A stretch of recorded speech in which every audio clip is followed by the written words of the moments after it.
Picture Sabah, East Malaysia. The mind immediately goes to the jagged, towering peaks of Mount Kinabalu dominating a lush tropical horizon. When we hear the word volcano, we expect extreme heat. We picture tectonic subduction zones melting rock into glowing 1200-degree magma that bursts through the crust as lava. Sabah is covered in active volcanoes, but they have no magma.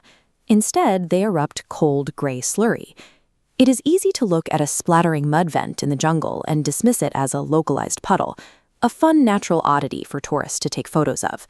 But recent 3D seismic mapping tells a different story.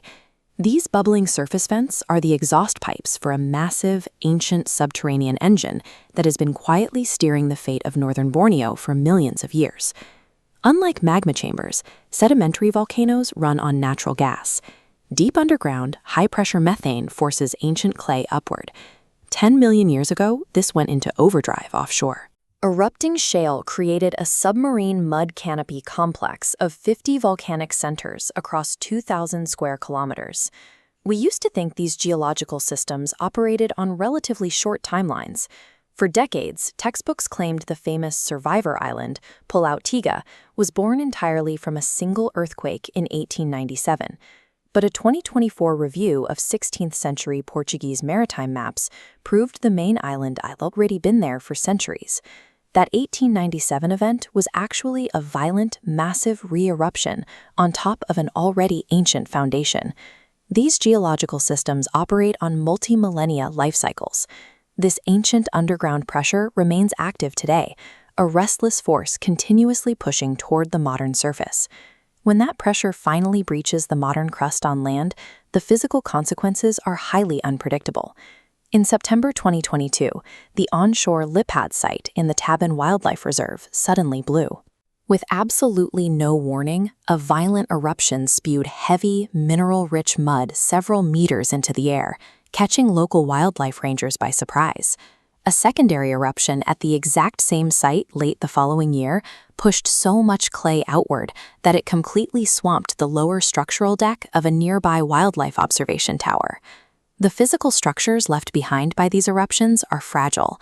Unlike cooled lava, which builds durable rock, extruded shale is soft. Islands formed this way often lose their battle against maritime currents, eventually washing away into shifting sandbars. Yet despite their structural instability, these sudden surface breaches carry a specific chemical payload from deep underground that engineers the surrounding ecosystem. Heavy tropical monsoons constantly wash essential trace minerals like sodium and calcium out of the Borneo rainforest soil. The cold mud slurry pumped up from below replaces those vital nutrients. Because of this, onshore mud volcanoes act as life-sustaining mineral licks. Endangered megafauna, like wild cattle and pygmy elephants, regularly trek to the core of these sites to supplement their diets. Offshore, the immense tectonic stresses created by this moving mud push isolated, rocky structures above the ocean surface, creating specialized microhabitats. Snake Island is one of these unique formations. Because it is isolated from mainland predators, hundreds of highly venomous banded sea kraits rely on this specific rocky outcrop to rest and safely breed. The exact same deep earth mechanics keeping Borneo's rarest wildlife alive also laid down a structural trap millions of years ago, one that now drives modern human industry. To see how this trap formed, we can look at this geological cross-section. As those massive mud canopies erupted underwater during the Miocene epoch, they acted as dense, impermeable domes. Subsequent layers of porous ocean sand settled on top and around them. Because hydrocarbons naturally migrate upward through porous sand, they eventually hit the dense mud canopy and stop. The ancient mud acts as a geological seal, trapping lucrative deep-water oil and gas reserves, like the Rotan field off the northern coast. Tracking these ancient mud blowouts dictates multi-billion-dollar drilling strategies and hazard management for energy companies today. On land, the geology fuels a thriving geotourism economy. International visitors flock to sites like Pulau Tiga to soak in the cold, mineral-buoyant mud, using the slurry as a natural cosmetic skin treatment. When vacationers sink into the clay, they are bathing in the surface exhaust of an immense subterranean engine.